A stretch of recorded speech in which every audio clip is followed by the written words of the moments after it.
That's good to know. All right, Lana, this is the best I can do. All right. So let me first ask, because you're the first congressman that I've talked to today who was actually, personally, who was actually in the chambers. Kind of tell me, can you just kind of give me a first person account of what happened and what, you know? We're about halfway through the debate on the first state that was being debated, right? Which state was that, by the way? Arizona. Okay. So then we see the Capitol Police come in and they pull the leadership off the floor, Democrat and Republican. Tells you something's up. We resume the debate with a new speaker. And then we hear shouts, noise from outside. Then they start evacuating a few others. They barricaded the doors. There's two sets of doors to get in. A few minutes later, they told us, get out your gas mask. They had put gas into the statutory hall, because there's the dome and there's statutory hall where all the statues are, and there's steps to the House floor. So then they started moving us around, those of us up in the balcony, to be the most out of harm's way. Lay flat, crouch down, move to the corners, and then you see that picture that they've barricaded the main entrance to the floor, the door that the president comes in for the State of the Union, and they put a cadenza in the way, a chair's desk. It was tragic comedy. And then there were 6 Capitol Police officers trying to hold the door shut as the protesters were trying to ram it open, and officers had their guns drawn. What were you thinking at this moment? I was sort of what to do next, and concerned for my colleagues. They were remarkably calm. The Capitol Police were awesome, brave, really gutsy, no questions asked. So we went all the way to the other far corner. There's about 20 of us, the last group in there, and we could hear them breaking the glass to get in the House floor. And I think, I'm crouching next to a police officer who has her gun drawn, and they make a decision that we're going to, I guess, make a run for it. So you can picture 20 members of Congress crouched down,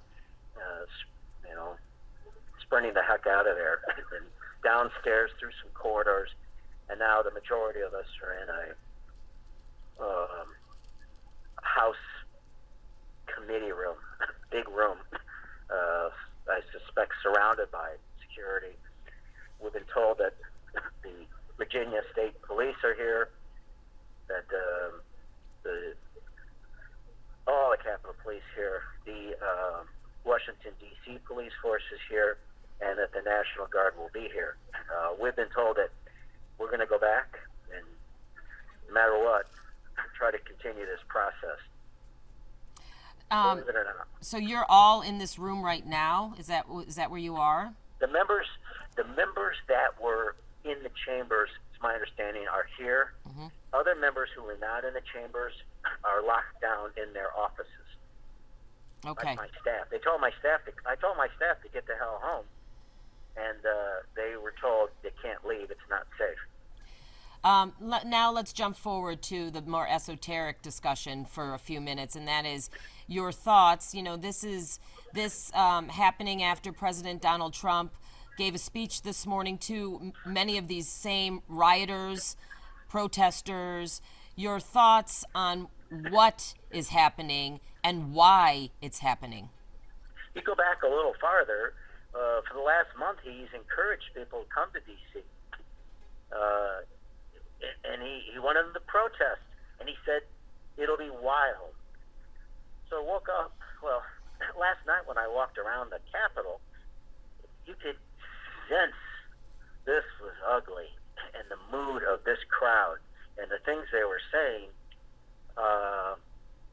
You wake up, and I looked out, the crowds on different sides of the Capitol, and I'd look down at me, 3 or 4 police officers.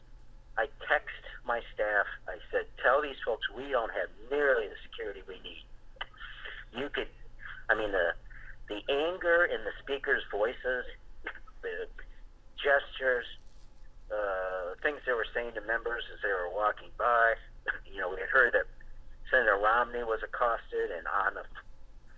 So when the president, he doesn't pour fuel on the fire, he ignites the fire by telling them all to come down to the Capitol. He said he was going to walk with them. He ended up going to the White House. So yeah, this is on him.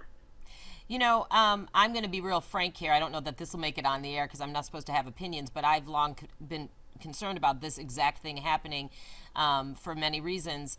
And I've long believed that he was I've said this all day today, but he was planting the seeds of a dictatorship a long time ago, that this has been years in the planting, if you will, and now we're seeing, it sprout for real. I mean, and he's been careful in his autocratic ways for a while. He's got nothing to lose. It's full blower, and he's not done.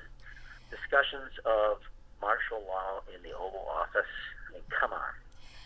What are your thoughts, though, about moving forward? With that being said, I mean, we're seeing today that this is just a sample of the people out there who, without thinking, in my opinion, without thinking through what this is doing to how it's undermining our democratic process, are very willing to almost resort, if not resort, to a coup on our government and our democratic process. So what are your thoughts about what this says about our country, why it's happening, and what needs to happen next? It's scary. We have to get this process done. It may not be a peaceful transfer of power, but it will be a transfer of power. We have to start over. I'm hoping that some of the Trump supporters recognize now what he is really like, and some slight sense of hope when Mitch McConnell finally disagrees with this process. Adam Kinzinger has spoken out several times against what the president is doing. Well, Republicans leaders need to stand in unison and show profiles and courage, and that will be a start. In the meantime, we have to finish this process. We can't let their efforts lead to sedition, insurrection. So I'm most anxious about that. People ask if I'm upset or nervous. I'm not nervous for me. I'm nervous for the country. Yeah, me too.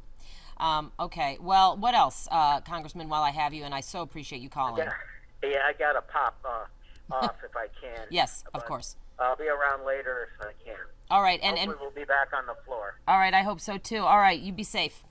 Thanks. Thanks. All right. Bye-bye. Bye. Okay.